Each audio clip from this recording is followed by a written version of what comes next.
नमस्कार, आप देख रहे हैं डीडी समाचार। मैं हूं आपके साथ निहारिका सिंह नागर। आइए नजर डालते हैं आज की महत्वपूर्ण खबरों पर। कोडरमा जिला अंतर्गत ग्राम दशारो दुर्गा मंडप एवं गायत्री मंदिर में ग्रामीणों ने धूमधाम से पूजा अर्चना कर हर वर्ष की भांति इस वर्ष भी भव्य भंडारे का आयोजन किया गया। भंडारे कार्यक्रम में मुख्य अतिथि केंद्रीय शिक्षा राज्य मंत्री शामिल हुए। बता दें कि मंत्री अन्नपूर्णा देवी प्राचीन दुर्गा माता के दर्शन कर भव्य भंडारी कार्यक्रम में शामिल हुई और प्रसाद ग्रहण किया एवं क्षेत्रवासियों के सुख समृद्धि एवं उज्जवल भविष्य की कामना की। मंत्री अन्नपूर्णा देवी ने कहा कि पूजा भक्ति करने से आत्मविश्वास बढ़ता है। जिस प्रकार लोग एक साथ पूजा में पाठ करते हैं, सभी लोग माता रानी का प्रसाद ग्रहण कर रहे हैं, ठीक उसी प्रकार एक साथ मिल बैठकर घरों में भोजन करने से आपसी भाईचारा प्रेम की वृद्धि होती है। इस तरह का कार्यक्रम करने से लोगों में भक्ति की जागृति आती है एवं मंत्र उच्चारण के द्वारा इसकी ध्वनि जहां तक जाती है वहां तक वातावरण शुद्ध हो जाता है। हजारों की संख्या में ग्रामीण महिला, बच्चे, बूढ़े खीर पूरी प्रसाद के रूप में ग्रहण किया। इस भव्य भंडारे कार्यक्रम में उपस्थित कोडरमा विधायक मीरा यादव, स्थानीय मुखिया प्रतिनिधि सुरेंद्र यादव, पूर्व मुखिया प्रतिनिधि राजू यादव, भाजपा जिला महामंत्री राजकुमार यादव आदि सहित बड़ी संख्या में लोग ग्रामीण और मौजूद रहे।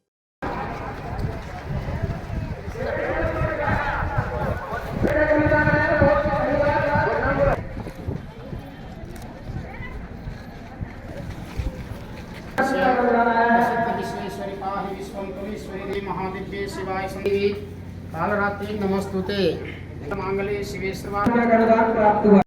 वरिष्ठ पुलिस अधीक्षक महोदय श्री संतोष कुमार सिंह के दिशा निर्देश पर रायपुर पुलिस द्वारा निजात अभियान के तहत नशे के विरुद्ध विशेष अभियान चलाया जा रहा है, जिसमें समस्त थाना एवं anti crime and cyber unit की टीम द्वारा लगातार कार्रवाई की जा रही है। नारकोटिक्स एक्ट पर प्रभावी कार्रवाई करने हेतु anti crime and cyber unit की विशेष टीम का गठन किया गया है। साथ ही समस्त थाना प्रभारियों को नशे की सामग्री बिक्री करने वालों एवं सप्लाई करने वालों पर कठोर कार्रवाई करने के निर्देशित किया गया है। बता दें कि कार्रवाई में निरीक्षक लखनलाल पटेल, थाना प्रभारी Saraswati Nagar, anti crime and cyber unit से प्रभारी परेश पांडे आदि की महत्वपूर्ण भूमिका रही। पुलिस ने नशे के अवैध कारोबार पर अलग अलग कार्रवाई कर 2 आरोपियों को गिरफ्तार किया है। इनमें एक के पास से महुआ एवं अंग्रेजी शराब तथा दूसरे आरोपी के पास से नशीले इंजेक्शन जब्त किए गए हैं। आपको बता दें, बुधवार को कुसमी एसडीओपी इमानुएल लकड़ा ने मामले का खुलासा करते हुए बताया कि 16 अप्रैल को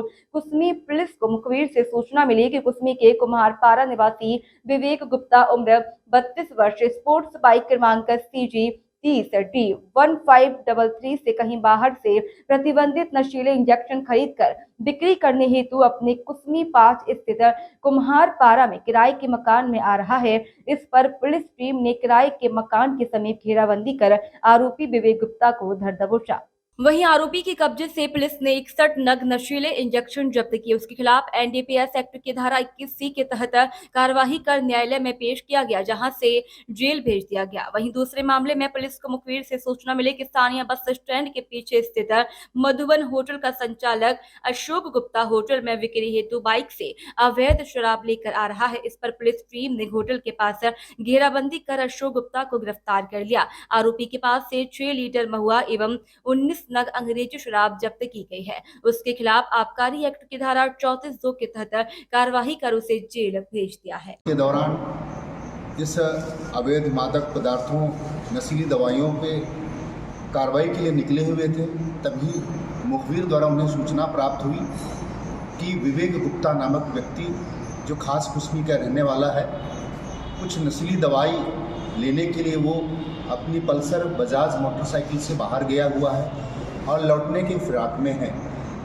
उसी की सूचना पर उसने अपने गश्ती दल के साथ में उन्होंने विवेक गुप्ता के किराए के मकान के पास में नाकाबंदी कर वहाँ उसके इंतज़ार में थे और जैसे ही वो सूचना के अनुरूप विवेक गुप्ता अपने मोटरसाइकिल से वहाँ पहुँचा, उन्हें नाकाबंदी कर घेरा कर पकड़ने का प्रयास किया गया और बचकर निकलने की कोशिश कर रहा था। तभी गश्ती पुलिस वहाँ उन्हें घेराबंदी कर उनको पकड़ लिया और उनसे पूछताछ किया और उनकी मोटरसाइकिल बजाज पल्सर की सीट के नीचे उसकी तलाशी ली गई। उसमें जो है 19 नग एम्पूल जो 2 ml का है और जो 10 ml की 21 नग वायल उसके कब्जे से बरामद हुई, जिसके संबंध में पुलिस ने उनसे 91 के नोटिस देकर उनसे वैध दस्तावेज का मांग किया, जिन्होंने वैध दस्तावेज प्रस्तुत करने में समर्थ रहा। लिहाजा जो उनका कृत्य जो था वो 21C NDPS एक्ट के तहत पे पाया गया, जो मौके पर जो है जितेंद्र जायसवाल थाना प्रभारी कुश्मी ने अपने मातहतों के साथ में मौके से उनके कब्जे से बरामद कर उनके विरुद्ध कार्रवाई करते हुए उन्हें गिरफ्तार कर पुलिस हिरासत में लेकर उनसे गहन पूछताछ कर अन्य मादक पदार्थों की सप्लाई के संबंध में भी काफ़ी पूछताछ का प्रयास किया गया है। पुलिस को कुछ इससे सुराग भी मिले हैं, जिसमें निकट भविष्य में पुलिस कार्रवाई करेगी। इसी अवैध मादक पदार्थों और नशीली दवाओं के विरुद्ध में प्रभावी कार्रवाई पर कल थाना के विभिन्न गश्ती दल भी खास कुश्मी में निकली हुई थी अपनी टीम के साथ में। दरमियान एक अशोक गुप्ता जो बस स्टैंड खास कुश्मी के रहने वाला है, जिनके पास भी कुछ अवैध अंग्रेजी शराब का भंडारण की जानकारी मिली थी, तदनुसार उनके यहाँ भी रेड की कार्रवाई की गई। तो उनके यहाँ भी 19 नग 180 ml की मैकडबल्स नंबर की कंपनी की पौवा मिले, जिन्हें भी इस संबंध में स्टोर के संबंध में उनके नोटिस दी गई, जिन्होंने भी उस नोटिस के जवाब में वैध दस्तावेज प्रस्तुत नहीं किया। जो 34 आबकारी एक्ट के तहत पे 34(2) के तहत पे उनके विरुद्ध भी कार्रवाई की जाकर उनसे 19 नग पौवा बरामद की गई है। इसी तारतम्य में एक अन्य जगह से 6 लीटर महुआ शराब की भी कार्रवाई की गई है। इस तरह जो है कुश्मी पुलिस के द्वारा श्रीमान वरिष्ठ पुलिस अधीक्षक के निर्देशन में एवं श्रीमान अतिरिक्त पुलिस अधीक्षक निमेश बराइया एवं अतिरिक्त पुलिस अधीक्षक शैलेंद्र पांडे नक्सल ऑप्स के निर्देशन में कल की संपूर्ण कार्रवाई का निष्पादन उनके निर्देशन में किया गया है। इसमें उन्होंने इतनी जानकारी दी है कि ये जो जितने मादक पदार्थ नशीली दवाइयों से संबंधित है, इसकी सप्लाई बरगढ़ इलाके से एक गुड्डू खान नामक व्यक्ति जो चांदू का निवासी है, उनके द्वारा इस इलाके में सप्लाई की जाती है, जिसे कल परसों ही पुलिस शंकरगढ़ पुलिस ने उन्हें गिरफ्तार कर उनके विरुद्ध में NDPS एक्ट 21C के तहत पे कार्रवाई कर रिमांड में भेजा है।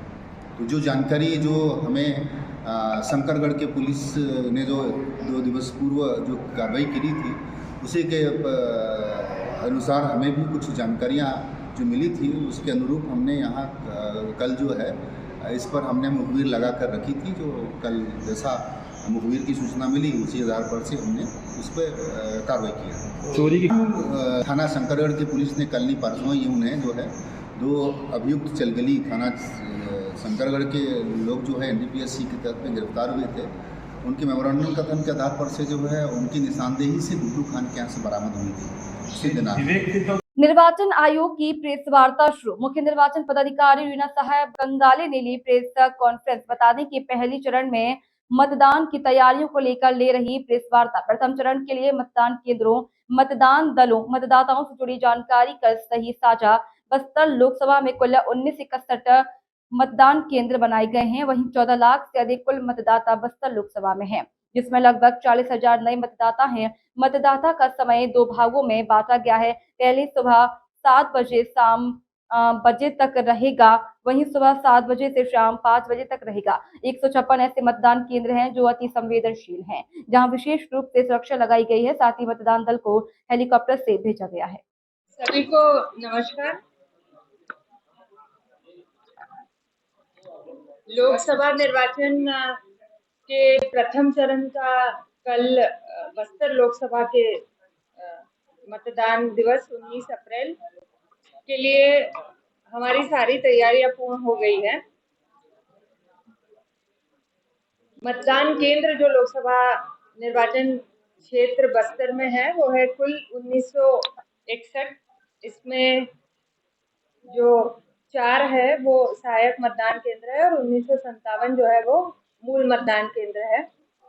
कुल अभ्यर्थी 11 है, जिसमें से 3 मान्यता प्राप्त राजनीतिक दलों के हैं और 6 रजिस्ट्रीकृत राजनीतिक दलों के और 2 निर्दलीय। मतदान का समय सभी 8 विधानसभा क्षेत्रों में 6 में जो है वो 7 से 3 बजे तक रहेगा, जैसे विधानसभा में था। और 2 जो विधानसभाएं हैं, बस्तर और जगदलपुर, उनमें 7 से 5 बजे तक रहेगा। जगदलपुर विधानसभा में जो है 72 ऐसे मतदान केंद्र फिर भी है, जिसमें 3 बजे ही मतदान समाप्त होगा। बस्तर के लोकसभा निर्वाचन क्षेत्र में 2019 में जो मतदाता थे वो 13,77,935 है। आज इनकी संख्या बढ़कर जो है 14,72,207 हो गई है। तो तकरीबन 6% जो है मतदाताओं की संख्या में वृद्धि हुई है विगत लोकसभा निर्वाचन से। विशेष बात यह है कि महिला मतदाताओं की संख्या पूरे लोकसभा में पुरुषों से अधिक है। महिला मतदाता 7,71,689 है और पुरुष मतदाता जो है 7,476 है। इसमें तृतीय लिंग मतदाता 52 और 18 से 19 आयु वर्ग के मतदाता 47,010, दिव्यांग मतदाता 12,703 और 85 से अधिक आयु वर्ग के मतदाता 3,487 है और शतायु मतदाता 119 है। सेवा मतदाता 1,603 है और जेंडर रेशियो पूरे लोकसभा क्षेत्र का सबसे अधिक राज्य में 1102 है। प्रति मतदान केंद्र औसत मतदाताओं की संख्या 870 है। विगत लोकसभा निर्वाचन में बस्तर लोकसभा में मतदान का प्रतिशत 66.04% था, 66.04%। विगत विधानसभा में जो 2023 में थी, उसमें जो मतदान का प्रतिशत है वो था 73.26% और ये जो पिछली विधानसभा निर्वाचन था उससे लगभग 2.7% जो है अधिक था। तो हम उम्मीद करते हैं कि इस बार भी पिछले लोकसभा से अच्छा और विधानसभा से अच्छा जो है मतदान का प्रतिशत पूरे बस्तर लोकसभा क्षेत्र में रहेगा। हमने विशेष रूप से जो तैयारियां की है, पूरे हमारे जो 1961 मतदान केंद्र हैं उनमें 191 ऐसे मतदान केंद्र रहेंगे जो कि पूर्ण रूप से महिलाओं के द्वारा मतदान करवाया जाएगा। मतदान कर्मी 100% और सुरक्षा कर्मी महिलाएं होंगी। 8 दिव्यांगजनों द्वारा संचालित और 36 जो है युवाओं द्वारा संचालित होंगे और 42 मतदान केंद्र मॉडल या आदर्श मतदान केंद्र रहेंगे। भारत निर्वाचन आयोग के निर्देशानुसार जो है सभी जो आदर्श आचरण संहिता के संबंधित निर्देश थे उनका कड़ाई से इस क्षेत्र में हमने सुनिश्चित किया है कि पालन हो। जो पोस्टल बैलेट की स्थिति है वो ये है कि हमने जो होम वोटिंग की है लगभग 219 जो है हमें घर घर जाकर डाक मत पत्र से मतदान करवाया है और जो निर्वाचन ड्यूटी में तैनात कर्मचारी हैं उन्होंने 2188 पोस्टल बैलेट्स कास्ट किए हैं और सेवा मतदाता जो है 1603 है। इनसे जो है 1603 में से 140 के जो है हमें प्राप्त हो चुके हैं पोस्टल बैलेट। इसके अलावा जो मतदान कर्मी हैं वो विशेष रूप से निर्वाचन ड्यूटी कर्तव्य प्रमाण पत्र यानी कि ईडीसी के माध्यम से इस बार वोट डालेंगे।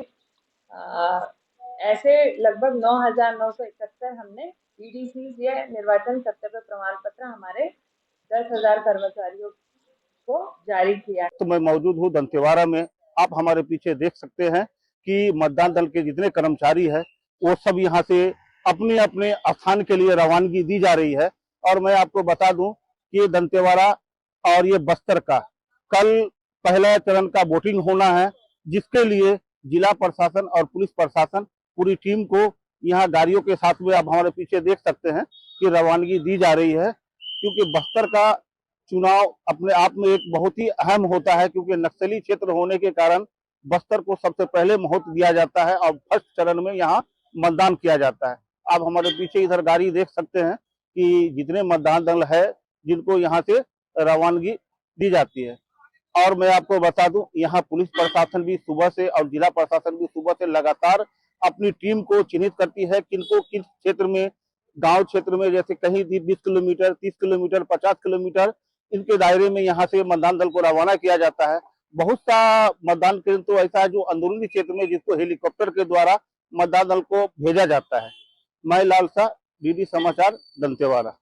संसदीय क्षेत्र बस्तर के तहत कोटा विधानसभा कुल मतदान केंद्र 234, सुकमा जिला 255, 16 विधानसभा चित्रकूट, 5 विधानसभा 86 जगदलपुर जिले। कुल मतदाता 17,02,278, पुरुष मतदाता 8,550, महिला मतदाता 91,728, अन्य मतदाता 0। हेलीकॉप्टर से 42 दल की रवानगी। कुल मतदान कर्मी विमान से भेजा गया 247। बीते दिन कुसमी पुलिस ने 2 अलग अलग मामलों में कार्रवाई करते हुए पहले में एक के पास से नशे के रूप में उपयोग होने वाले अवैध इंजेक्शन तथा दूसरे मामले में अंग्रेजी शराब जब्त किया है। बता दें कि बलरामपुर जिले में लगातार अवैध मादक पदार्थों की बिक्री किए जाने की सूचना मिलती रही है। इसमें कसावट लाने के लिए पुलिस अधीक्षक के निर्देश पर कार्रवाई की जा रही है। इसी क्रम में मुखबिर की सूचना मिली कि विवेक गुप्ता नामक युवक अपनी पल्सर मोटरसाइकिल से 21 नग अवैध प्रतिबंधित इंजेक्शन बिक्री करने लाने गया हुआ है,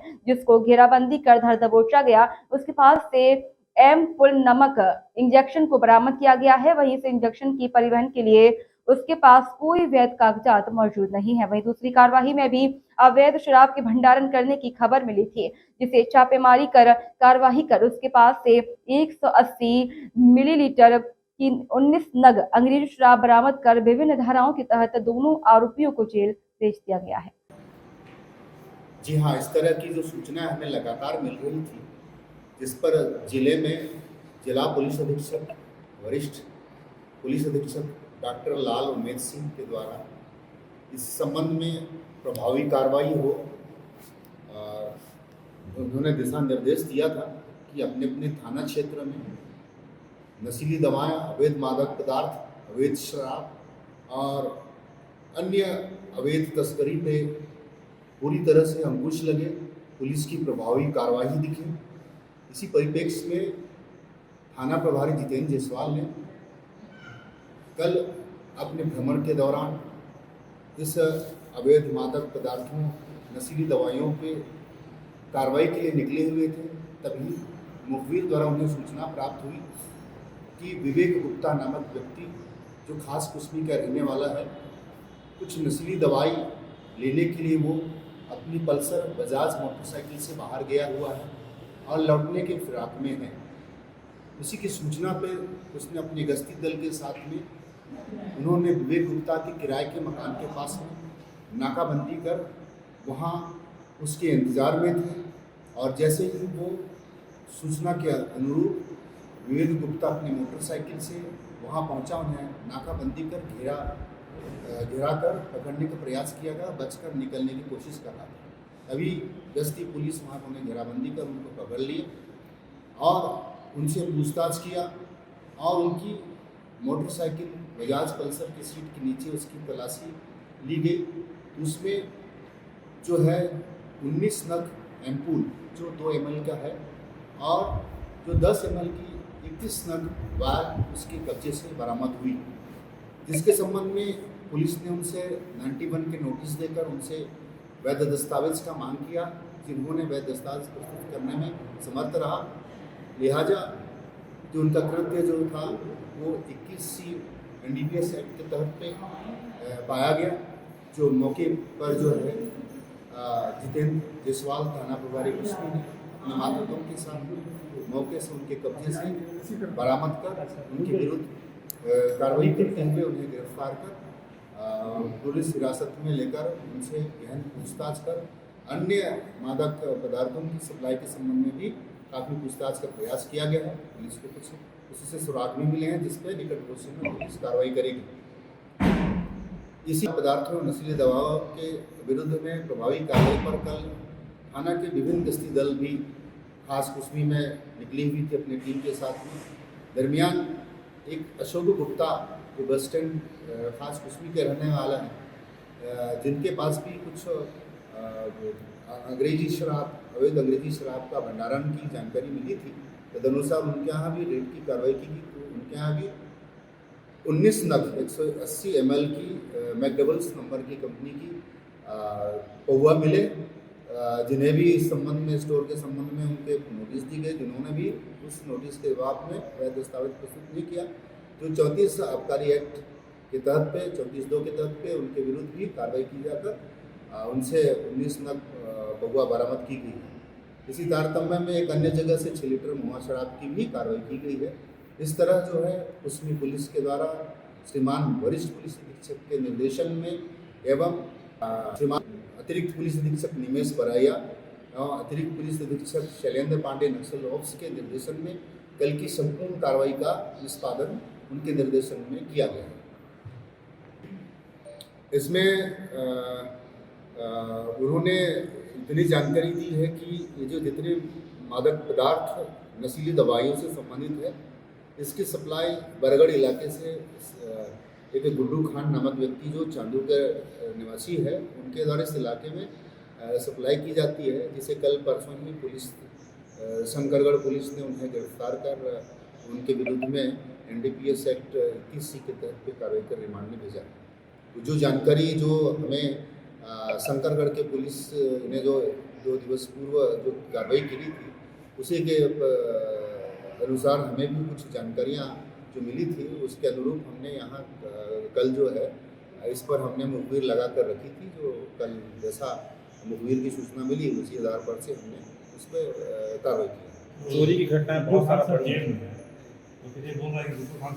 मूलभूत सुविधा देने के लिए सरकार कई तरह की योजनाएं बनाती है, जिससे लोगों को बिजली, पानी और सड़क अच्छे से मिल सके। पर आज भी सूरजपुर जिले के दूरस्थ चांदनी बिहारपुर क्षेत्र के कई गांव ऐसे हैं जहां के लोग कई किलोमीटर चलकर नदी से पानी पीने को मजबूर हैं। देखिए हमारी खास रिपोर्ट। चांदनी बिहारपुर क्षेत्र के तेलई पाट के राष्ट्रपति के दत्तक पुत्र कहे जाने वाले 25 पंडो परिवार गांव छोड़कर 10 सालों से पहाड़ से नीचे सड़क किनारे जंगल के किनारे रह रहे हैं, ताकि बुनियादी सुविधाएं पहुंचा सके। लेकिन यहाँ पंडो जनजाति के इन लोगों को कुछ लाभ नहीं मिल रहा। वहीं ये लोग नदी का पानी निकाल कर उसे पी रहे हैं। सुबह शाम पंडो जनजाति के महिला पुरुष पानी के लिए मशक्कत करते हैं, इसके बाद भी साफ पानी नहीं मिल पा रहा। वहीं पंडो जनजाति के 25 परिवार के लोग 2013 में सड़क किनारे बस गए हैं और अब यहाँ खेती बाड़ी करते हैं। वहीं इन्हें यहाँ से राशन लेने के लिए भी दुकानें दूर जाने के लिए 4 किलोमीटर की दूरी तय करनी पड़ती है। मूल सुविधा को लेकर इसकी शिकायत अफसरों से हुई, लेकिन अभी तक कुछ नहीं मिला। पंडो जनजाति के इन लोगों के नवीन बस्ती में एक हैंडपंप खनन होने की मांग है। वहीं इस मामले में जिला पंचायत CEO ने कहा कि मामला संज्ञान में आया है।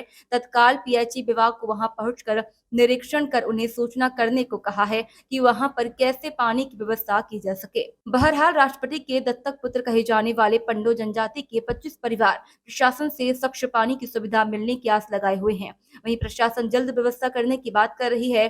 अब देखने वाली बात यह होगी कि इन पंडो जनजाति के 25 परिवारों को कब तक पानी की समस्या से निजात मिल पाता है। जैसे कि बिहारपुर से जुड़ा हुआ रामगढ़ पंचायत में तेलईपाट एक जगह है, जहाँ पे आज भी 25 पंडो परिवार पानी के लिए संघर्ष करते दिख रहे हैं। आज़ादी के 75 वर्ष बीतने के बाद भी अगर प्रशासन इस ओर अपना ध्यान आकर्षित नहीं कर पाता तो ये काफ़ी दुखद है।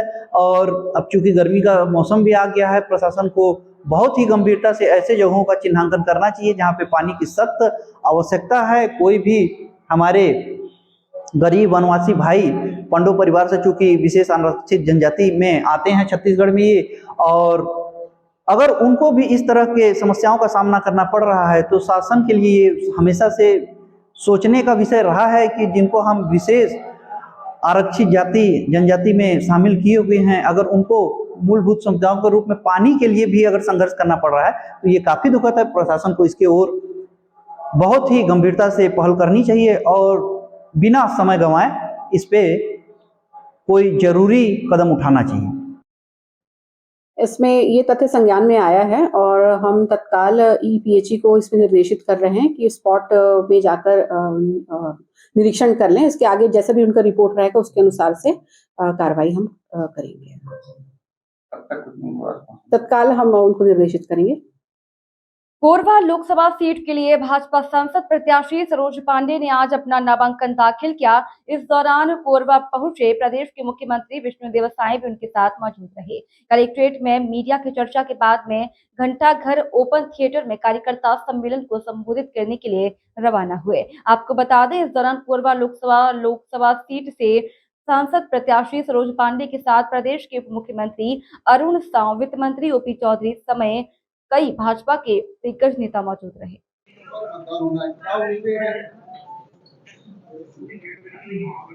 देखिए, आज तो हम लोग यहाँ पर कोरबा संसदीय क्षेत्र की हम लोग की लोकप्रिय प्रत्याशी सुश्री सरोज पांडे का नामांकन फाइल कराने यहाँ पर आए हैं।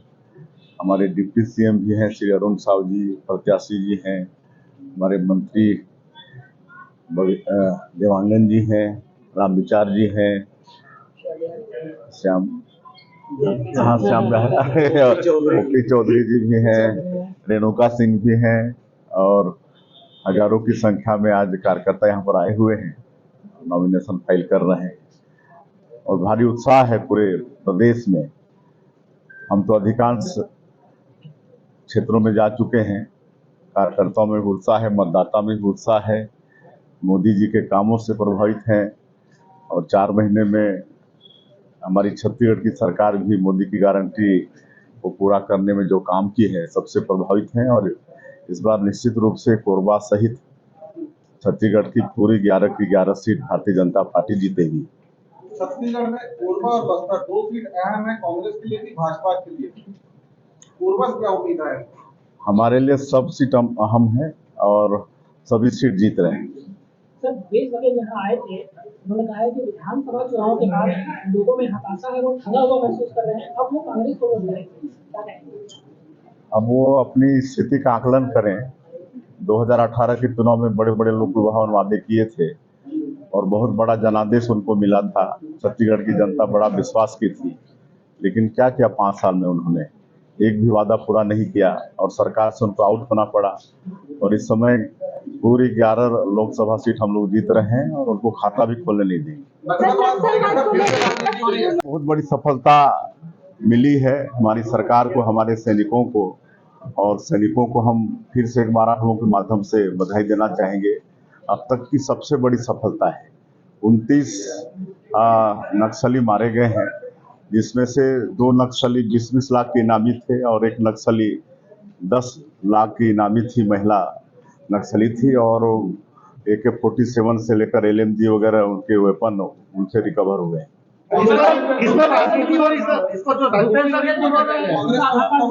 अब देखिए ऐसे समय में इन लोगों को ऐसा नहीं कहना चाहिए। ये लोग तो जो सर्जिकल स्ट्राइक और एयर स्ट्राइक भी हुआ था उस पर भी प्रश्न चिन्ह खड़ा किए थे, तो ऐसा करके निश्चित रूप से हमारे सैनिकों का मनोबल घटाने का काम कर रहे हैं। फिलहाल आज की खबरों में इतना ही। आप बने रहिए DD समाचार के साथ।